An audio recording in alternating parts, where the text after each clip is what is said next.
Assalamualaikum warahmatullahi wabarakatuh.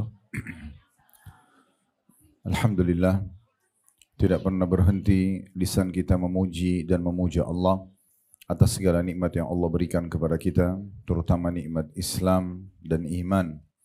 Karena dengan nikmat Islam dan iman, kita jadi punya panduan hidup, kita jadi mengetahui siapa pencipta alam semesta ini, termasuk pencipta diri kita sendiri, apa tujuan kita hidup, mana yang boleh dan tidak boleh kita nikmati, dan yang mana yang boleh dan tidak boleh kita kerjakan.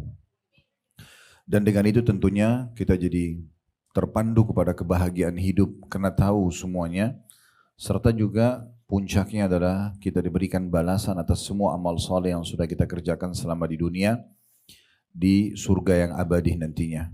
Oleh karena itu jadilah orang yang selalu membasahi lidah dan bibirnya dengan kalimat Alhamdulillah. Selanjutnya kita panjatkan salam hormat kita kepada utusan Allah Nabi besar Muhammad sallallahu alaihi wasallam, sebagaimana Allah telah perintahkan kita untuk mengucapkan salam hormat tersebut. Kesempatan ini insyaAllah kita akan lanjutkan bedah buku kita yang ditulis oleh Syekh Dr. Muhammad bin Saleh Al-Munajjid hafizahullah, tentang 40 nasihat memperbaiki rumah tangga. Dan kembali kita ingatkan bahwasanya rumah tangga itu atau berumah tangga, berkeluarga itu adalah jalan pintas atau jalan tol menuju ke surga. Karena seorang suami bisa fokus kepada istri dan anak-anaknya dalam memberikan nafkah, perhatian, perlindungan dan segala macam, itu sudah bisa mencapai puncak pahala yang sangat besar. Dan Allah akan tanya pertanggungjawabannya pada hari kiamat nanti. Dalam sebuah hadis yang sahih dikatakan, dinar yang engkau, untuk para laki-laki, dinar yang engkau infakkan untuk jihad di jalan Allah, untuk fakir miskin, pembebasan budak, dan yang engkau keluarkan buat keluargamu, maka yang keluargamu jauh lebih besar pahalanya. Jadi sebenarnya dengan dia fokus di situ akan lebih besar pahala. Begitu juga Allah Subhanahu wa taala perintahkan dalam surah Tahrim, surah nomor 66 ayat 6, ya ayyuhalladzina amanu qu anfusakum wa ahlikum nara. Hai orang-orang beriman, selamatkan diri kalian dan keluarga kalian dari api neraka. Maksudnya dengan mempersiapkan di dalam rumah segala kebutuhan supaya bisa leluasa beribadah, sehingga akhirnya tidak butuh banyak berinteraksi dengan dunia luar yang akhirnya juga membuka pintu-pintu pelanggaran. Begitu juga dengan seorang istri, pada saat dia sudah berstatus istri, apalagi berstatus ibu, maka secara otomatis itu akan sangat besar sekali pahala. Dengan dia fokus kepada satu orang suami ini, yang Allah jadikan setelah pernikahan itu nomor satu, bahkan melebihi ayah kandungnya sendiri, dengan taat, dengan patuh, dengan melayani selama bukan maksiat. Itu juga fokus kepada anak-anak, merawat rumah, maka sudah cukup membuka pintu surga. Kembali kita ingatkan hadis Nabi alaihi salatu wassalam, wanita manapun yang menjaga sholat 5 waktunya, di sini tidak disebutkan sholat sunnah, artinya kalau dia sholat sunnah tambahan, dan juga berpuasa Ramadannya, serta melayani suami dengan baik selama bukan maksiat kepada Allah, kecuali pada saat meninggal, dia bisa memilih dari 8 pintu surga yang dia ingin masuk dari pintu manapun. Dari pintu manapun, berarti sangat ringkas gitu. Begitu juga dengan anak-anak, mereka fokus pada bakti kepada kedua orang tuanya dalam rumah, itu juga sudah sangat luar biasa. Bisa meraih surga. Orang tua mengurus anak-anaknya sehingga menjadi aset amal jariah buat mereka. Semua ini menandakan memang berarti dalam rumah tangga itu berputar banyak sekali pahala-pahala dan jalan menuju ke surga Allah Subhanahu wa taala. Jadi selain daripada itu berarti adalah pelengkap saja atau menambah tambahan. Baik, kita akan bahas Bapak Ibu sekalian nasihat yang keempat dari Dr. Muhammad Al-Munajjid hafizahullah di dalam aspek keimanan di dalam rumah. Setelah sebelumnya kita sudah bahas menjadikan rumah sebagai tempat zikrullah. Sekarang kita akan bahas jadikan rumahmu sebagai kiblat. Makna kiblat di sini adalah kita menjadikannya tempat untuk beribadah. Tempat untuk beribadah. Jadi jangan rumah itu hanya sekedar tempat untuk tidur. Tetapi memang dia digunakan asasnya untuk beribadah. Karena kita tahu bersama-sama tujuan kita ada di muka bumi ini Kita lahir dari rahim seorang ibu, kita nggak bisa milih ibu itu. Nggak bisa kita mengatakan saya nggak mau ibu ini, saya mau ibu yang itu, nggak bisa. Allah sudah buat sistem, ini ibumu, ini ayahmu. Allah buat juga fungsi-fungsi anggota tubuh kita, mata melihat, telinga mendengar, tangan menjama, kaki melangkah, dan seluruh fungsi anggota tubuh sudah diatur. Kemudian juga Allah sudah mengatur sistem yang ada untuk memenuhi roda kehidupan kita. Ada rasa lapar supaya kita masukkan nutrisi ke tubuh kita, ada rasa kenyang supaya kita berhenti, dan seterusnya. Semua itu perangkat-perangkatnya untuk beribadah kepada Allah. Allah sebutkan dalam surah Az-Zariyat, surah nomor 56 ayat 51, yang bunyinya wa ma khalaqtul jinna wal insa illa liya'budun. Aku tidak ciptakan jin dan manusia kecuali untuk beribadah kepadaku. Jadi tujuan utamanya. Jadi dimanapun kita berada, Bapak Ibu sekalian, wajib kita sibuk dengan ibadah. Itu tujuan utama. Jadi kalau ada yang tanya, Ustadz, apakah memang saya diciptakan untuk sholat? Jawabannya iya. Apakah diciptakan untuk puasa? Iya. Zikir, baca Quran, haji dan umrah, ya, membangun masjid, segala macam, bersedekah, bakti sama orang tua? Jawabannya iya. Selebihnya adalah perangkat-perangkat saja, pelengkap. Makan, minum, tidur itu hanya perangkat dan pernak-perniknya saja. Jangan sampai kita tinggalkan tujuan utama kita diciptakan, lalu kita sibuk dengan pernak-perniknya. Kita boleh makan, boleh minum, boleh tidur, ya, boleh duduk, ngobrol sama teman-teman dan kerabat, tetapi jangan lupakan tujuan utama kita. Jangan sampai asyik ngobrol, kemudian azan dikumandangkan kita lalaikan. Biarlah nanti aja sholatnya, seakan-akan ngobrol lebih penting daripada sholat. Nah ini keliru.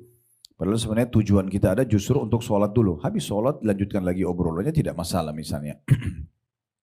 Maka ini poin yang harus kita garis bawahi, dan Allah Subhanahu wa taala perintahkan kita untuk beribadah dimanapun dan kapanpun selama itu memang berpapasan dengan waktu yang diperintahkan. Ya, termasuk di rumah dan di luar rumah. Jadi rumah itu harus dihidupkan benar-benar dengan kegiatan-kegiatan ibadah. Nah ini yang dimaksud dengan poin kita. Saya akan bacakan dulu apa yang ditulis oleh penulis, baru kemudian nanti panjang lebar kita akan syarah atau jelaskan seperti biasa. Di halaman 18, di nasihat keempat, kata penulis, jadikan rumahmu sebagai kiblat. Maksudnya adalah menjadikan rumah sebagai tempat ibadah. Menjadikan rumah sebagai tempat ibadah. Kalau ibu-ibu, sholat wajib dan sholat sunnah, afdolnya di rumah. Jadi selalu hidupkan. Dan salah satu bagian yang dianjurkan itu kalau bisa kita memilih di rumah itu satu titik di mana kita jadikan sebagai sentral ibadah kita. Jadi pernah ada seorang ibu datang kepada Nabi SAW dan berkata, ya Rasulullah, mohon nasihatnya. Maka kata Nabi SAW, lazimilah rumahmu dan jadikan rumahmu sebagai tempat sholat. Maka perempuan itu mengambil satu sudut dari rumahnya yang paling dalam, kemudian dia pun sholat sampai ajalnya datang. Jadi memang dianjurkan untuk seperti itu. Dan ini lebih afdal bagi perempuan. Penjelasan dalil-dalilnya cukup banyak. Saya belum masuk ke lanjutan baca buku dulu. Saya kuatkan ini dengan hadis Nabi SAW diriwayatkan oleh Abu Daud. Salatul mar'ati fi baitiha afdalu atau afdalu min salatiha fi hujratiha. Wa salatuha fi makhda'iha afdalu min salatiha fi baitiha. Salat seorang wanita di kamar khususnya, kamar dia pribadi, itu lebih afdal daripada sholatnya di ruang tengah rumahnya. Kemudian sholat wanita di kamar kecil, tempat penyimpanan barang berharganya maksudnya, lebih utama daripada sholatnya di kamarnya. Kayak misalnya ibu punya kamar tidur, di mana ada sudut di kamar tidur itu yang bisa ya, ibu jadikan sebagai tempat sholat, makin walaupun kecil, itu makin afdal. Jadi ibu itu makin tertutup, maka makin besar pahalanya. Ya, lebih besar daripada pahalanya ibu sholat di ruang tamu misalnya, atau di tempat lainnya, ya, di rumah. Jadi lebih afdal adalah sholat tempat makin tertutup, makin bagus. Dan dalam hadis yang lain diriwayatkan oleh Imam Ahmad, khairu masajidin nisa'i ka'rub buyutihinna. Sebaik-baik masjid bagi para wanita adalah di bagian dalam rumahnya. Makin dalam makin baik. Beda dengan laki-laki. Laki-laki makin keluar makin besar pahalanya. Kayak suruh ke masjid, ya sholat berjamaah di luar. Nah itu lebih afdal bagi laki-laki. Tapi kalau bagi perempuan itu berbeda. Lebih baik dan lebih afdal di rumahnya. Berarti menandakan seperti ada pembagian.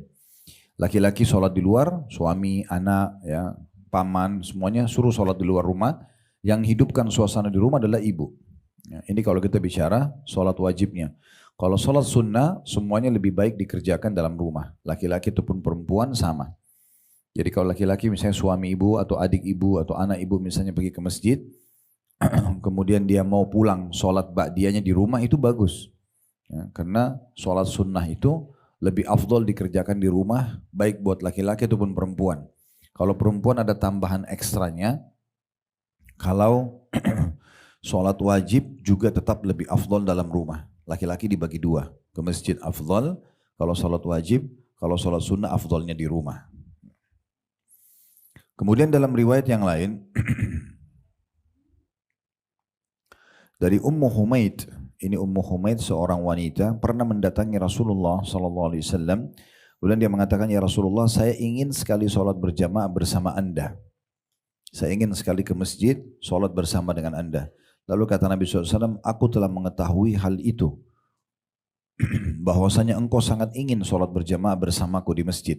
Namun sholatmu di dalam kamar khusus untukmu lebih utama daripada ruang tamu rumahmu. Sholatmu di ruang tengah rumahmu lebih utama daripada sholatmu di ruang terdepan dari rumahmu. Jadi sholatmu di ruang tengah lebih afdal daripada misalnya di teras. Dia makin di dalam maka makin besar pahalanya. Afdal di sini maksudnya lebih besar pahalanya. Sholatmu di ruang luar rumahmu lebih utama daripada sholat di masjid kaummu. Jadi ibu walaupun sholat di teras rumahnya tetap lebih besar pahalanya daripada pergi ke masjid. Makin tertutup maka makin baik. Kemudian beliau mengatakan sholat di masjid kaummu lebih utama dari sholat di masjidku ini. Jadi kalau misalnya ada orang duduk di Madinah, penduduk Madinah, kira-kira mungkin jarak rumah dia dengan Masjid Nabawi, misal 1 kilometer.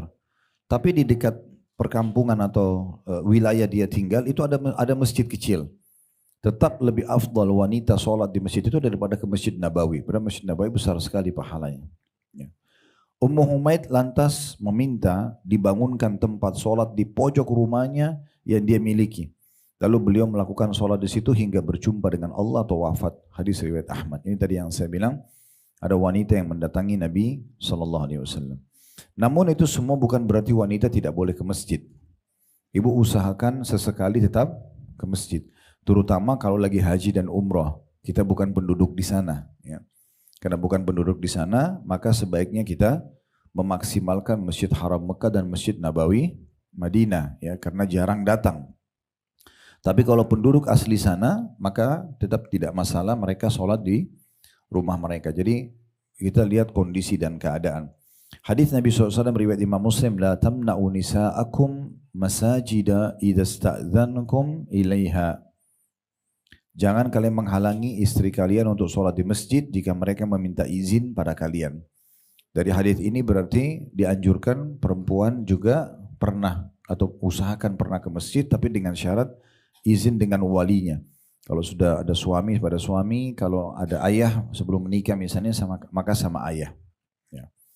Dan tentu menjaga adab-adabnya, ya, adab-adabnya, ya, terutama tentang masalah menggunakan parfum, ya, yang bisa keluar menyolok baunya, itu kalau ke masjid itu ada larangannya, jadi tidak dibolehkan.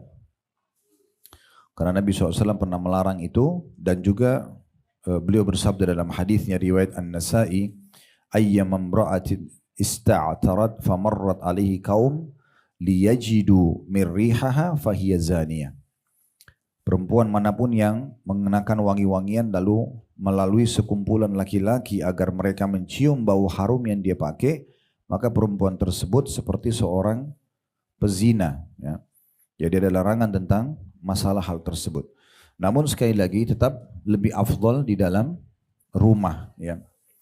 Baik, ini gambaran di awal paragraf. Ya. Maksudnya menjadikan rumah sebagai tempat ibadah. Kita sudah jelaskan tadi kalau laki-laki wajib lebih afdal di masjid, tapi kalau sunnah afdal di rumah. Kalau perempuan dua-duanya wajib dan sunnah lebih afdal di rumah. Lalu kemudian penulis mengangkat firman Allah Subhanahu wa taala dalam surah Yunus ayat 87.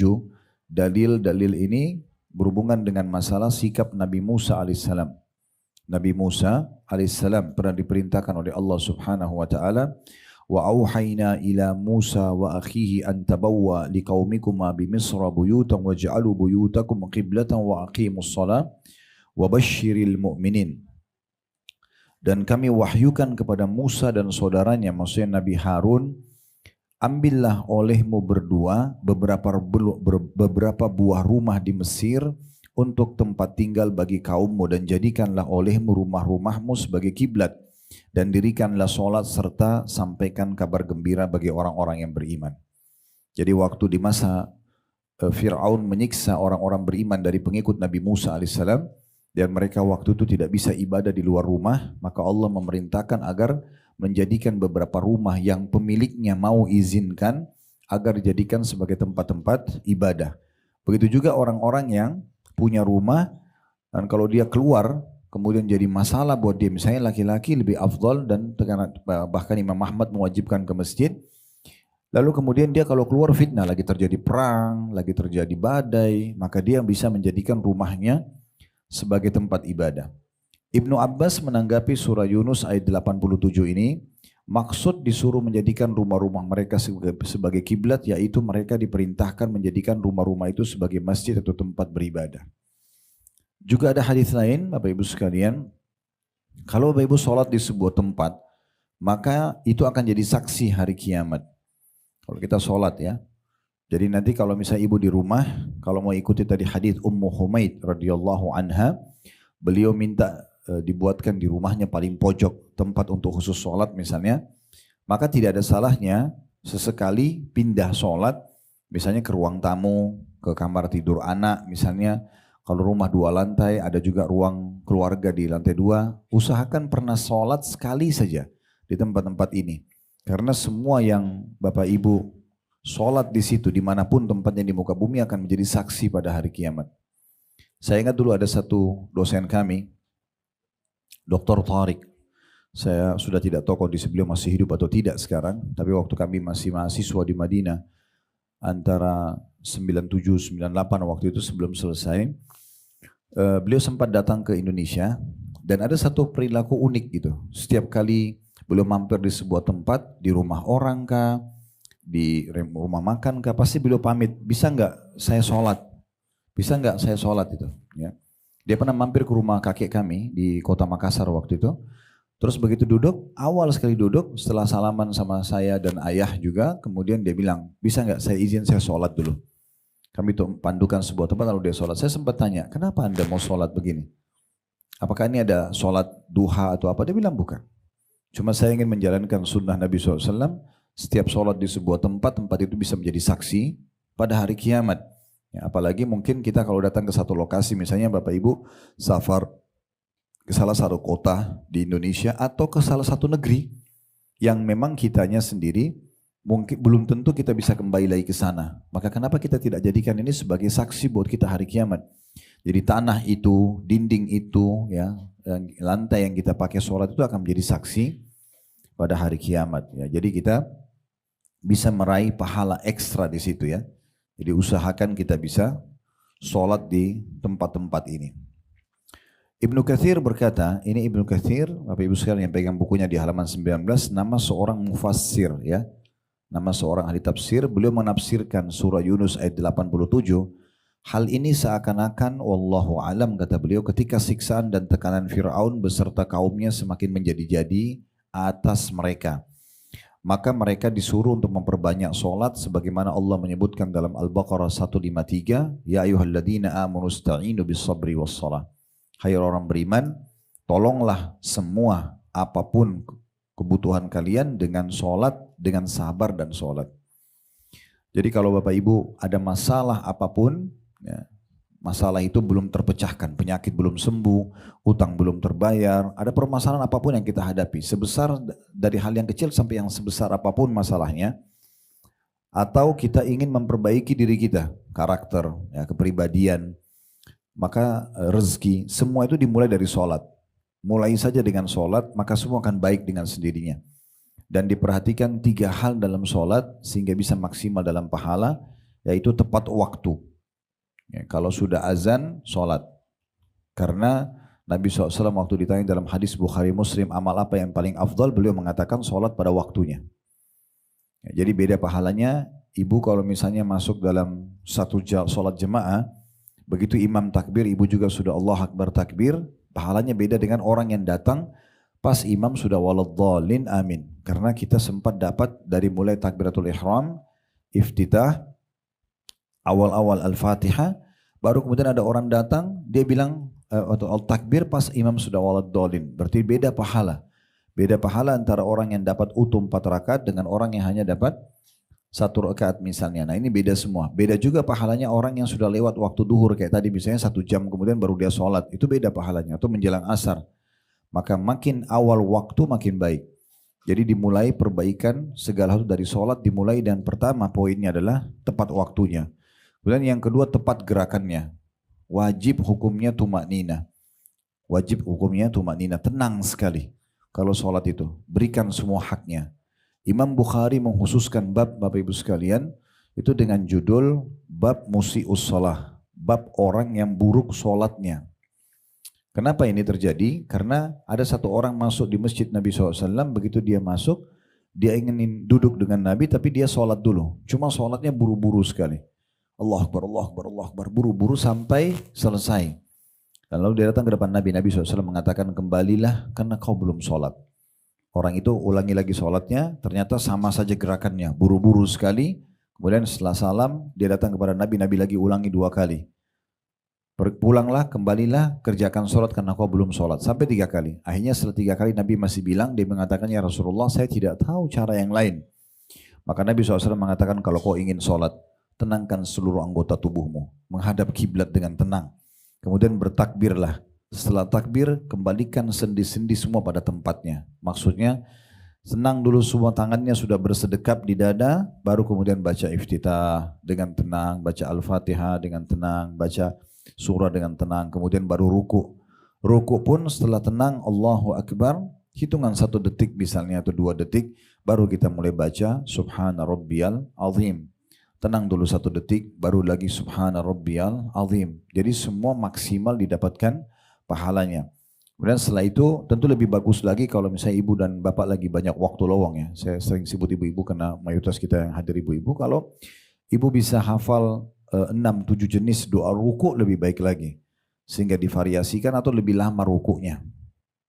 Jadi ada Subhana Rabbil Azim, ada Subhana Rabbil Azim wa bihamdi, ada Subuhun Kudusun Rabbul Malaikati Warruh, ada Subhana Dzil Jabarut wal Malakut wal Kibriyai wal Azama, ada Subhanakallahumma wa bihamdika Allahumma gfirli. Jadi ini bisa pilihan, opsi. Kalau mau lebih baik bisa dibaca masing-masing sekali-sekali atau masing-masing 3-3 kali. Karena orang yang lama ruku dan lama sujud itu bisa maksimal pahalanya. Allah menjadikan penilaian terbesar dalam sholat itu selain berdirinya, ruku dan sujudnya. Nah ini termasuk tepat gerakan. Yang ketiga, tepat bacaan. Jadi harus betul-betul lafaz penyebutannya benar. Nah kalau ini benar semuanya, maka akan maksimal dapat pahala. Nanti kalau Bapak Ibu maksimal dalam sholat seperti ini, maka dia bisa menjadi solusi dari permasalahan kita. Makanya di setelahnya disebutkan dalam hadis ya. Kana Nabi SAW idza hazanahu amrun shalla. Nabi SAW itu kalau menghadapi satu kesulitan maka beliau melakukan sholat. Kalau ada yang tanya, Ustaz sholat apa? Ada namanya sholat tatawu. Sudah pernah dengar belum? Sholat tatawu itu seperti sholat tambahan. Misal Bapak Ibu lagi duduk santai, antara duhur asar setelah makan siang, waktu asar masih lama, uduk juga masih ada belum batal, lalu ibu bilang, saya mau sholat deh pendekatan diri kepada Allah. Niatnya begitu saja, namanya sholat tambahan, tatawu. Boleh, tinggal takbir, sholat. Dia bukan sholat uduk, bukan sholat taubat, dia memang sholat tambahan saja. Mirip dengan puasa, ada namanya puasa tatawu. Hadis Bukhari yang menyebutkan di mana Nabi SAW pernah pulang ke rumah, kemudian datang ke rumah Aisyah dan bertanya, wahai Aisyah, apakah kalian punya makanan? Kata Aisyah, tidak ada ya Rasulullah. Kata Nabi SAW, kalau begitu hari ini aku puasa.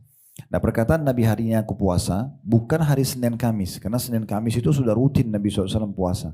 Tapi ini di hari-hari lain, kayak hari Selasa, hari Rabu, tiba-tiba ibu merasa badannya segar, udah deh saya mau dekatkan diri kepada Allah dengan puasa aja, namanya tatawu, itu dibolehkan. itu dibolehkan. Nah ini dimaksudkan di sini kalau ibu lagi ada masalah, kemudian ibu ingin solusi tercepat, lakukan sholat. Wudu aja, kemudian sholat, di dalam sholat sampaikan semua hajat kita. Karena Allah subhanahu wa ta'ala adalah sebaik-baik tempat kita curhat. Manusia itu hanya konsultasi saja. Ini sudah kita ingatkan dari awal sekali bahasan kita. Banyak rumah tangga itu jadi kacau karena justru dia curhat sama manusia. Keliru, curhatnya hanya kepada Allah. Ada masalah apapun, sholat, wudu, sholat, kemudian minta kepada Allah agar dipecahkan permasalahan yang sedang ada. Suami, ibu, istri, bapak, semuanya adalah makhluk Allah subhanahu wa ta'ala.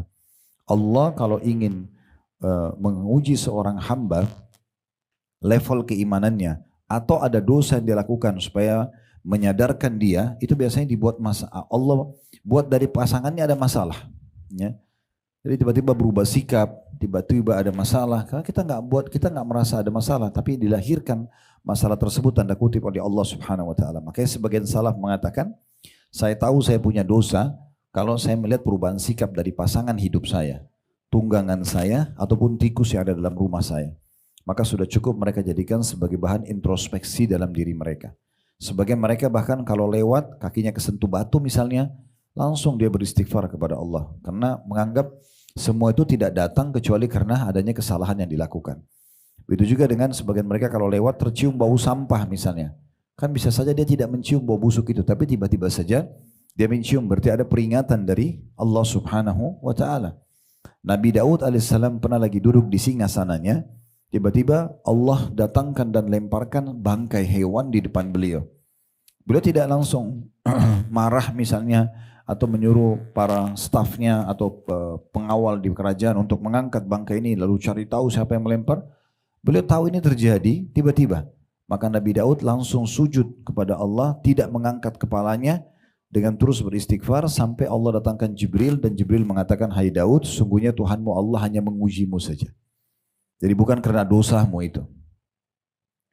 Jadi dosa-dosa itu banyak sekali efeknya yang bisa mendatangkan permasalahan-permasalahan dalam hidup. Dan solusi terbaiknya adalah sholat itu.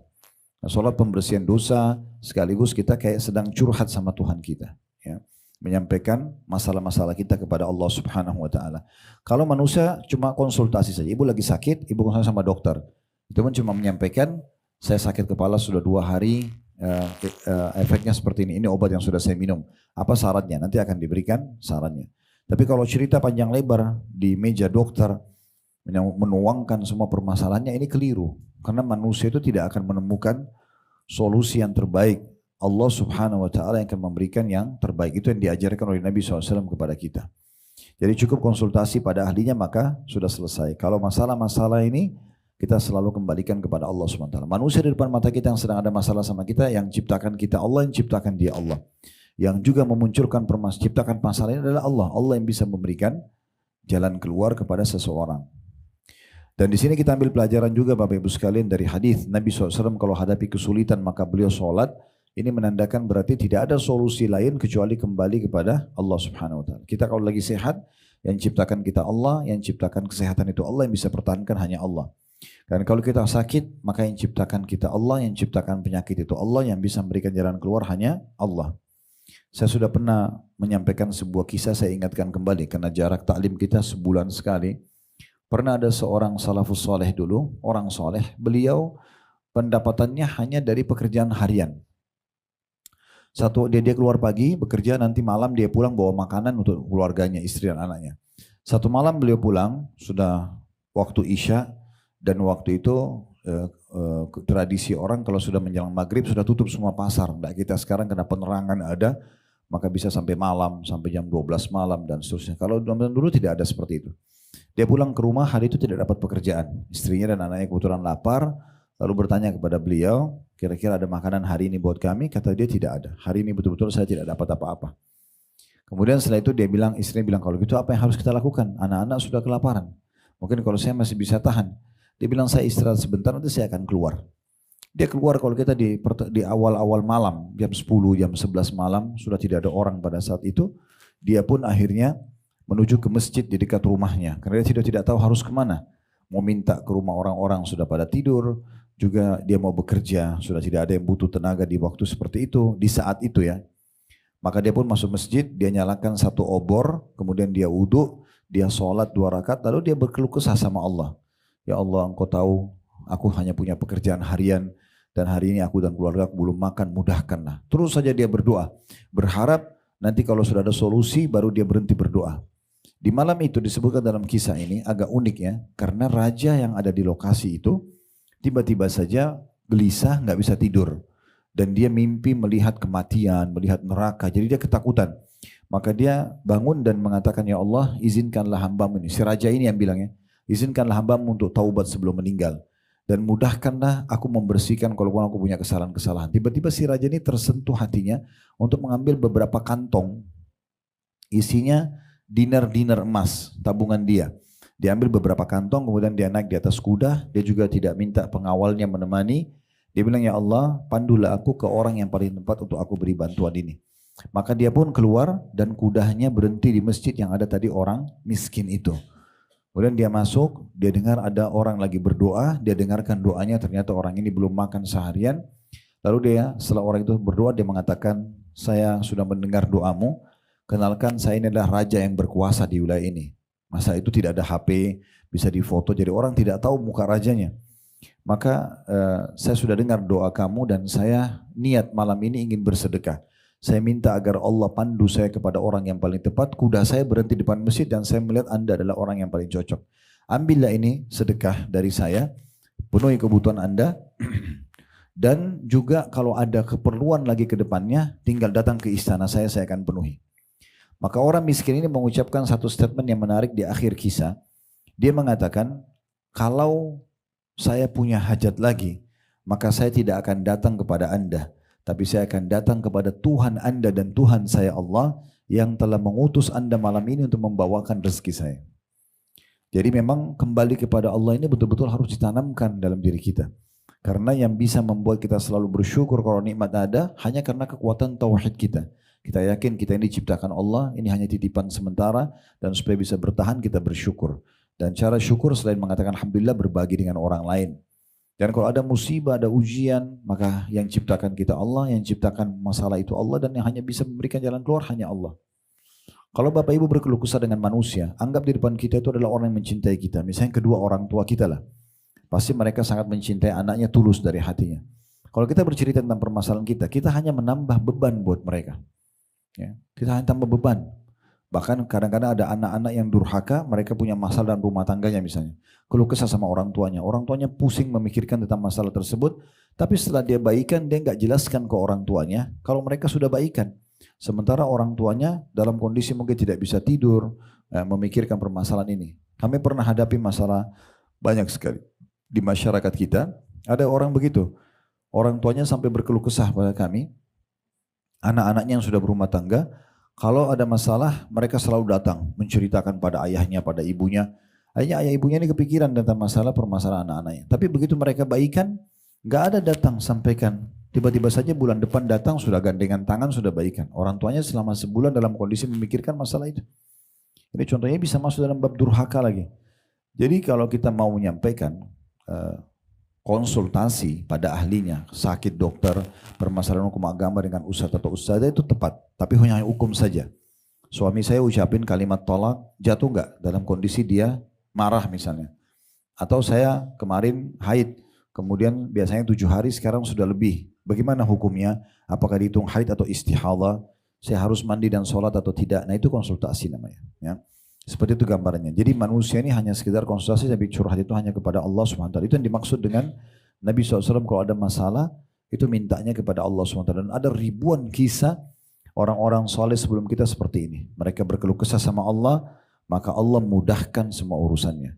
Dan perlu juga Bapak Ibu saya tambahkan informasi, setiap kali Anda minta kepada Allah, minta dari hal yang kecil sampai hal yang besar. Kadang-kadang kita ini mau minta dalam tahajud kita, dalam umroh atau haji kita, kalau sudah ada masalah penyakit kronis, kalau ada masalah misalnya utang yang melilit sangat besar, gitu kan, permasalahan yang sudah kita anggap tidak bisa lagi dipecahkan, baru minta kepada Allah. Ini keliru. Harusnya minta apapun. Kata Nabi SAW, minta apapun dari Tuhan kalian walaupun tali sendal kalian yang putus. Umar bin Khattab pernah jalan, tali sendalnya putus, langsung minta kepada Allah agar digantikan untuk yang tali sendal itu. Apa saja. Kita lagi jalan tiba-tiba mendung, nah, atau kita lagi jalan ban mobil pecah atau kempes, atau ada orang yang pernah kita berbuat baik tapi ternyata merespon kita dengan hal yang tidak baik. Semua keluhkan kepada Allah. Langsung alhamdulillah wassalatu wassalamu ala rasulillah. Doa ini dimulai pada saat mau berdoa. Dengan memuji nama Allah, lalu baca salawat pada Nabi, lalu mulai sampaikan hajat Anda. Itu maka insya Allah akan jauh lebih baik. Kembali saya bacakan lanjutannya di paragraf terakhir di halaman 19. Hal ini menegaskan betapa pentingnya ibadah di dalam rumah-rumah, terutama pada waktu-waktu lemah dan tertindas, lagi ada masalah yang dihadapi. Demikian pula dalam beberapa kesempatan manakala umat Islam tidak mampu menampakkan sholat mereka di hadapan orang-orang kafir. Contoh kasus teman-teman kita di Palestina, ya, teman-teman kita sekarang di Burma, mereka nggak bisa sholat terang-terangan. Maka mereka akan dibunuh. Nah di saat itu mereka bisa menjadikan rumah-rumah mereka justru lebih baik untuk ibadah. Dalam hal ini kita juga perlu mengenang kembali mihrabnya Maryam, yakni tempat peribadatan beliau, sebagaimana disebutkan dalam firman Allah Subhanahu Wa Taala surah Al-Imran. Al-Imran, Al artinya keluarga, Imran itu ayahnya Maryam. Jadi surah nomor 3 dalam Al-Quran surah Al-Imran maksudnya keluarga Imran, keluarga ayahnya Maryam alaihi wassalatu wassalam. Ayat 37, kullama dakhala 'alaiha Zakaria al-mihrab wajada 'indaha rizqa. Setiap kali Zakaria masuk untuk menemui Maryam di mihrabnya, ia dapati makanan di sisinya. Jadi ini cukup banyak saya perlu tambahkan informasi. Satu waktu kalau Bapak Ibu Allah mudahkan bisa datang ke Palestina, ya. Cukup banyak travel kita yang buat program itu, termasuk kami juga buat. Cuman sekarang ada 3 penerbangan Uhud Tour ke Aqsa yang saya sengaja batalkan karena penyerangan mereka ke Gaza, ya. Sebenarnya mereka masih membuka, ada beberapa travel kita masih jalan di sana. Cuman saya tidak ridho aja kalau ada uang kita dibayar untuk bayar visa ke mereka, gitu ya. Tapi dulu-dulu kurang lebih sebelum penyerangan Gaza selalu saja kami masuk di sana. Nah saya pernah masuk ke bagian bawah Masjid Aqsa dan ditunjukkan oleh Dr. Amjad. Ini salah satu syekh atau ulama yang mengajar di Masjid Aqsa itu sendiri, tentang mihrabnya Maryam. Kira di paling pojok sebelah kiri ke arah kiblat itu ada dari batu gunung yang sangat unik gitu. Kurang lebih mungkin lebarnya 2x4 atau 2x3. Nah di situ tempat mihrabnya Maryam. Ini sebagai tambahan informasi saja, dan di situ tiap hari Maryam alaihissalam duduk hanya ibadah kepada Tuhannya. Kebanyakan mengerjakan sholatnya. Saking rutinnya sholat di situ dan dijadikan sebagai tempat ibadah sampai Allah datangkan buah-buahan yang tidak ada di Palestina di saat itu. Makanya diceritakan dalam surah Al-Imran ini, Nabi Zakaria waktu Imran meninggal, ayahnya Maryam, Imran sebelum meninggal dia mengajak siapa saja keluarganya yang siap mensponsori Maryam. Takutnya nanti tidak ada yang biayai. Maka Zakaria waktu itu jadi nabi, dia mengatakan saya akan membesarkan. Jadi Zakaria sering bolak-balik melihat Maryam di mihrabnya untuk mengetahui kebutuhannya apa. Tapi uniknya dia selalu menemukan ada buah-buahan yang tidak di Palestina. Maka di dalam Al-Imran diceritakan, ditanya, waktu Zakaria datang dilihat ada buah-buahan, dari mana ini Maryam? Maryam mengatakan dari sisi Allah. Allah mendatangkan buah-buahan kepada Maryam dan banyak sekali kejadian-kejadian seperti ini dari orang-orang saleh sebelum kita. Allah datangkan banyak sekali pertolongan-pertolongan, menjawabkan tentang atau solusi dari permasalahan mereka justru di mihrab mereka. Nabi Zakaria sendiri ini diceritakan juga dalam surah Maryam, surah nomor 19, berapa belas ayat pertama tentang masalah itu. Nabi Zakaria menikah umur 30 tahun, istrinya 20 tahun, tapi istrinya mandul, gak punya anak. Nabi Zakaria selalu berdoa, minta supaya dikasih anak dari istrinya yang mandul itu. 10 tahun berdoa belum dikasih, 20 tahun berdoa belum dikasih, 30 tahun belum dikasih. Allah kasih Nabi Zakaria anak, dan itu Allah jadikan sebagai tanda-tanda kebesarannya di saat umurnya sudah 100 tahun. Nabi Zakaria 100 tahun, jadi 70 tahun setelah menikah itu baru dikasih anak. Tapi uniknya dari istrinya yang 90 tahun. Jadi itu tuh istrinya sudah 90 tahun, Allah kasih tubuhnya sehat karena doa Nabi Zakaria tidak berhenti, hamil. Ini Bapak Ibu bisa lihat di 13-14 ayat pertama dalam surah Maryam, surah nomor 19 ya. Bagaimana Nabi Zakaria menggambarkan rambutnya semua sudah putih, tubuhnya sudah tua gitu kan, lemah. Tapi Allah datangkan berita unik pada saat itu, dia akan punya anak dan dikasih nama Yahya, dan Yahya juga menjadi nabi. Ya. Jadi ini bukan hanya sekedar karena mereka nabi, bukan. Tapi ini tanda-tanda kebesaran Allah untuk orang-orang yang suka sholat. Karena waktu datang berita kalau istrinya Zakaria akan hamil di umur 90 tahun dan akan lahir anak laki-laki namanya Yahya, Yahya juga akan diangkat menjadi nabi, itu Nabi Zakaria lagi ada di mihrabnya, tempat sholatnya. Ya, tempat sholatnya. Coba dibuka di, saya pastikan juga ayat pasnya ayat berapa ya, tapi itu di surah nomor 19. Surah Maryam, yaitu di ayat 1, kisah Nabi Zakaria itu sama Yahya sampai di ayat 15, betul ya. Jadi 15 ayat pertama. Nah, tapi yang kita mau jadi saksi bahasan itu di ayat 7-nya ya. Jadi waktu Nabi Zakaria lagi beribadah kepada Allah, maka Allah mengatakan, jadi saya bacakan aja dari ayat pertama ya. Kaf, ha, ya, ain, sod, ini huruf-huruf terputus dari Al-Quran. Di awal Quran itu berarti menambahkan nama lainnya surah itu. Ibu bisa bilang surah Maryam atau surah Kaf, ha, ya, ain, sod gitu ya. Kemudian zikru rahmati rabbika abdahu Zakaria, yang dibacakannya adalah penjelasan tentang rahmat Tuhanmu kepada hambanya Zakaria. Jadi ini sekarang kisah Zakaria. Idna da rabbahu nidaan khafiyya. Tak kala dia berdoa kepada Tuhannya dengan suara yang lembut. Kata sebagian ulama tafsir, karena dia sudah 100 tahun, mintanya ya Allah kasih anak saya dari istri saya yang ini, yang tua itu. Itulah dikatakan kenapa suaranya lembut atau khafiyah, tersembunyi. Karena khawatir nanti kaumnya salah faham, gitu kan. Qala Rabbi, ayat 4-nya, Qala Rabbi inni wahanal azmu minni washta'ala ar-ra'su syaiban walam akum bidu'aika Rabbi syaqiyya. Ia berkata, ya Tuhanku, ini doa Nabi Zakaria, sesungguhnya tulangku telah lemah, karena sudah 100 tahun umurnya. Dan kepalaku pun telah ditumbuhi uban, semuanya sudah putih rambutnya. Dan aku belum pernah kecewa dalam berdoa kepada Engkau ya Tuhanku, tapi aku tidak mau berhenti berdoa. Walaupun aku sudah tua, tetap aku akan minta sama kamu ya Allah, kasih anak aku dari istriku yang mandul ini. Nanti kita jelaskan tentang kondisi istrinya ya. Ayat 5-nya, wa inni khiftul mawaliya mi warai wa kanat imraati akhiran fahabli min ladunka waliya. Dan sungguhnya aku khawatir terhadap ya mawaliku, penerusku. Kalau saya meninggal ini sudah 100 tahun tidak ada yang meneruskan agama ini. Ya, sepeninggalku nanti, sedangkan istriku adalah seorang yang mandul. Jadi memang dari umur 20 tahun saja waktu awal nikah itu sudah mandul, apalagi sekarang sudah 90 tahun gitu ya. Dia mengatakan, dan istriku adalah seorang yang mandul, maka anugerahkanlah aku dari sisi engkau seorang putra. Artinya minta anak tapi dari istrinya yang ini gitu ya. Maka di ayat 6-nya dijelaskan kenapa dia ingin punya anak, yarithuni wa yarithu min ali Yaqub wa ja'alhu rabbi radhiya, yang akan mewarisi aku dan mewarisi sebagian keluarga Yakub, dan jadikanlah ia ya Tuhanku seorang yang diridhoi. Maksudnya supaya nanti anak ini bisa mewarisi ilmu kenabian ini dan nanti dia termasuk orang yang kau ridhoi. Maksudnya engkau pandu dia kepada jalanmu. Ayat 7-nya, ya Zakaria inna nubashiruka bigulamin ismuhu Yahya lam naj'al lahu min qablu samia. Hai Zakaria, ini setelah 70 tahun berdoa. Sesungguhnya kami memberi kabar gembira kepadamu, ya, akan memperoleh seorang anak yang diberikan nama langsung oleh Allah, Yahya. Yang Yahya itu, ya, sebelumnya kami belum pernah menciptakan orang yang serupa dengan dia secara fisik, dan juga nama Yahya. Di situ pertama kali nama Yahya dipakai. Sebelumnya belum ada. Allah kasih nama langsung.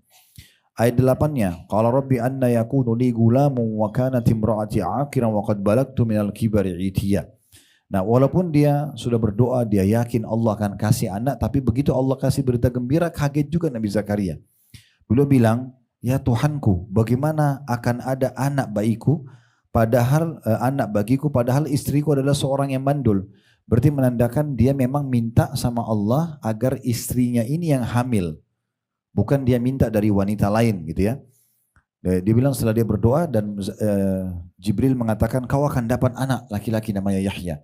Pertanyaan pertama dia, bagaimana bisa sementara istriku mandul? Dan aku sendiri sungguhnya sudah mencapai umur yang sangat tua. Nah ini perkataannya, penjelasan ulama tafsir sudah sampai 100 tahun. Lalu ayat 9-nya ini jawaban Allah melalui Jibril alaihissalam. Qala kadzalika qala rabbuka huwa alayya hayyin wa qad khalaqtuka min qablu wa lam taku syai'a. Tuhan pun berfirman demikianlah, ya. Hal itu adalah mudah bagiku. Dan sungguhnya telah aku ciptakan kamu sebelum itu, padahal kamu di waktu itu belum ada sama sekali.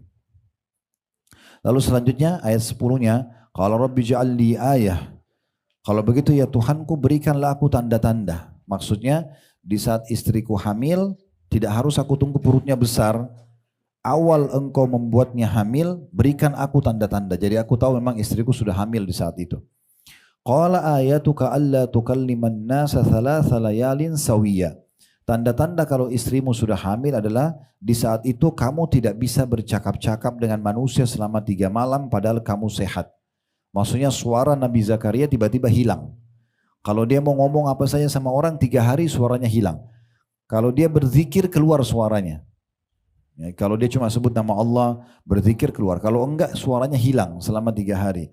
Itu tanda istrinya dalam kondisi hamil. Jadi tidak harus nunggu perutnya besar gitu. Lalu sebelum suaranya hilang, maka di ayat 11 dikatakan fakharaja ala qaumihi minal mihrabi fa'auha ilaihim an sabbihu bukratan wa 'ashiyya. Maka di saat itu dia segera keluar dari mihrabnya. Nah ini dari saksi bahasan kita. Dia keluar dari tempat solatnya, ya. Jadi dia mohon-mohon ini di mihrab dia, di tempat dia solat. Dan pada saat itu dapat berita gembira di mihrabnya, dia baru keluar menuju kepada kaumnya. Sebelum suaranya hilang, lalu dia mengatakan, ia memberi isyarat kepada mereka, hendaklah kamu bertasbih di waktu petang dan juga pagi dan petang. Selebihnya tentu tentang anaknya Nabi Yahya, ya. Tapi saksi bahasan kita di ayat 11-nya itu, Nabi Zakaria keluar dari mihrab.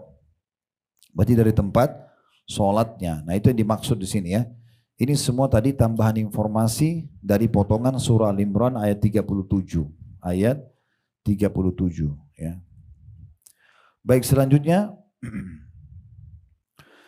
para sahabat pun di paragraf setelahnya, para sahabat pun, sahabat Nabi Ridwanullah alaihim juga amat memperhatikan masalah sholat di dalam rumah mereka selain sholat fardu, selain sholat wajib, ya. Sebuah kisah di bawah ini menarik sebagai pelajaran bagi kita. Dinukil dari Mahmud Ar-Rabi Al-Ansari radhiyallahu anhu bahwasanya Itban bin Malik, dia salah satu sahabat Nabi radhiyallahu anhum juga yang ikut serta dalam perang Badar. Nah ini biasanya tradisi sahabat, kalau ada satu orang sahabat yang mereka kenal ikut di Badar pasti dijadikan sebagai bahan kebanggaan. Si fulan ikut di Badar, karena perang Badar ini perang pertama dalam Islam di tanggal 16 Ramadan tahun 2 Hijriah, dan 304 orang sahabat yang ikut di perang Badar semua dijamin masuk surga. Oleh karena itu dia punya kenilaian tersendiri, ya. Di sini dikatakan dari kaum Ansar, ia datang kepada Rasulullah SAW berkata, wahai Rasulullah, pandanganku telah menipu. Maksudnya sudah rabun, ya, mataku sudah rabun, tapi aku tetap sholat bersama kaumku, tetap sholat di masjid sama-sama. Apabila turun hujan, mengalirlah air di lembah yang memisahkan antara aku dengan mereka, sehingga aku tidak bisa datang ke masjid mereka dan sholat bersama-sama. Aku sangat ingin, wahai Rasulullah, jika engkau datang kepadaku dan sholat di dalam rumahku, sehingga aku menjadikannya sebagai musola atau tempat sholat. Jadi maksudnya sahabat ini yang bernama Itban, matanya sudah rabun, sudah mulai buta, dan dia biasa tetap sholat di masjid. Cuma sekarang ini ada kejadian di saat itu, air hujan turun dan tiba-tiba ada lembah di situ, saluran air yang membuat dia tidak bisa ke masjid, kecuali dia harus berenang, gitu ya. Maka dia mengatakan, ya Rasulullah, saya tidak bisa buat apa-apa lagi, tapi saya ingin sekali Anda datang ke rumah saya, sholat di satu tempat, nanti tempat sholat Anda saya jadikan sebagai tempat sholat saya. Karena sudah tidak bisa lagi dia sholat ke masjid, ya. Maka Rasulullah SAW mengatakan, aku akan melakukan insya Allah. Aku akan ke rumah kamu dan aku akan sholat di satu tempat yang di rumahmu itu nanti kamu bisa jadikan sebagai mihrabmu. Itban berkata, maka berangkatlah Rasulullah SAW dan Abu Bakar ketika siang atau nampak meninggi. Maka Rasulullah SAW meminta izin dan aku mengizinkan beliau. Beliau tidak duduk sebelum masuk ke dalam rumah, lalu beliau berkata, di bagian mana engkau suka aku melakukan sholat dari rumahmu? Maka ia berkata, maka aku tunjukkan kepada beliau satu arah dari rumahku. Maka Rasulullah SAW berdiri kemudian bertakbir. Lalu kami semua berdiri membentuk barisan dan Nabi SAW sholat 2 rakaat kemudian salam. Sebagaimana hadis riwayat Bukhari. Dalam memetik pelajaran dari hadis di atas, Ibnu Hajar berkata, di situ terdapat pelajaran agar kita menggunakan tempat tertentu untuk melakukan sholat dalam rumah. Adapun larangan untuk menjadikan tempat tertentu dalam masjid adalah hadis Abu Daud. Jadi kalau saya ulangi kembali, ibu dianjurkan dan bapak sekalian kalau sholat di rumah, cari satu titik yang kita selalu sholat di situ. Ya kayak misalnya di sini dari saya lihat ada kayak musolah, itu bagus banget tuh dibuat sempat. Kalau ibu di rumah sendiri, di kamar tidur lebih bagus, makin tertutup makin bagus. Tadi sudah kita jelaskan hadisnya. Kalau sholat dalam kamar di sebelah ranjang lebih afdal daripada di ruang tamu. Ruang tamu lebih afdal daripada teras rumah. Teras rumah lebih afdal daripada masjid, kan gitu. Bagi perempuan, ya. Jadi kita dianjurkan untuk melakukan itu. Kalau bagi laki-laki sama kalau sholat sunnah saja. Kalau perempuan wajib dan sunnah. Laki-laki lebih afdal dia sholat wajib di luar rumahnya. Nah ini dianjurkan agar kita memilih tempat tertentu ya untuk sholat di dalam rumah. Saya ulangi, kata Ibnu Hajar di situ terdapat pelajaran agar kita menggunakan tempat tertentu untuk melakukan sholat dalam rumah. Adapun larangan untuk menjadikan tempat tertentu dalam masjid adalah hadits Abu Daud. Dan itu jika ia lakukan untuk riya atau yang sejenisnya. Nah kalau di masjid, bapak ibu sholat di masjid, lebih baik ibu dan bapak pindah-pindah tempat kalau sholat sunnahnya. Misalnya sholat wajib di shaf ini, begitu selesai zikir habis sholat, mau sholat ba'diyah pindah ke belakang atau kiri kanan. Karena tadi tempatnya akan jadi saksi hari kiamat ya. Nah kalau di masjid kita tetap satu tempat aja terus, setiap masuk sholat di situ.